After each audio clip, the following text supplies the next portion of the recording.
Bà suốt đây video này nhằm bằng hàng âm pi và cả upload group thought tới chia atabot và lấy những cứ dân chua từ căn website của tinyva.com á này chua nó cứ dân từ pra tool và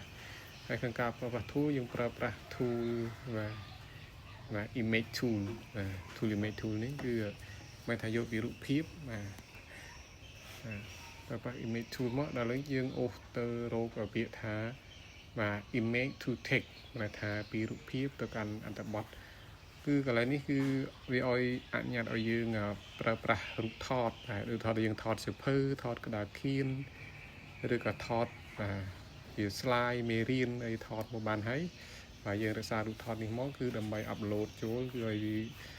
AI ជាអ្នកសរសេរអក្សរជា Word សេជាអត្ថបទឲ្យយើងឡើងវិញបាទយកទៅតាមរូបភាពអញ្ចឹងបាទដំណើរការគឺมันខុសគ្នានឹងអាប់ឡូតអីផ្សេងទេខ្ញុំបានបង្ហាញពីរបៀបអាប់ឡូតទេតែខ្ញុំបង្ហាញវីដេអូណែនាំ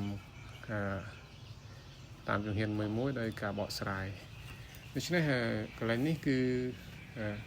វារួចហើយវាចេញពាក្យដានបែបនេះបាទយើងអត់ចាំបាច់ download ទេតែយើងចុចកន្លែង display text នេះមកគឺអត្ថបទវាបង្ហាញកន្លែងនេះបង្ហាញមកនេះជាអក្សរជាអត្ថបទដែលវាទាញចេញពីរូបភាពដែលយើងបានថតហើយនឹង upload ចូលយើងចង់ថា edit copy កន្លែងនេះក៏បានបាទឬក៏យើងអាចថា select បាទ select អត្ថបទទាំងមូលមកបាទយើងយកមកស្ដាំចុចក្នុងតំបន់ select មកចុច copy អញ្ចឹងក៏បានដែរណាបន្ទាប់មកយើងទៅបើក file Word មួយបាទ file Word ថ្មីមួយឬក៏ file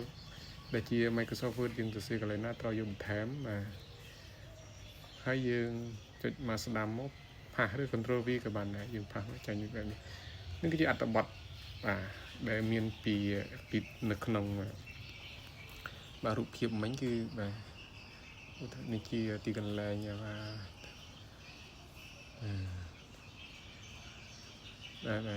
នឹងគឺជាអត្ថបទដែលយើងទាញបានមកពីការបាទ upload រូបភាពអញ្ចឹងគឺវាងាយគឺយើងមិនចាំបាច់វាអត្ថបទឡើងវិញទេគឺគ្រាន់តែយើងថតមកយើងប្រើ AI មួយនេះឲ្យបាទឲ្យ scan និងទៅសេជាភាសាខ្មែរមកឲ្យវិញបានមិនមានប៉ុណ្ណឹងសូមអរគុណ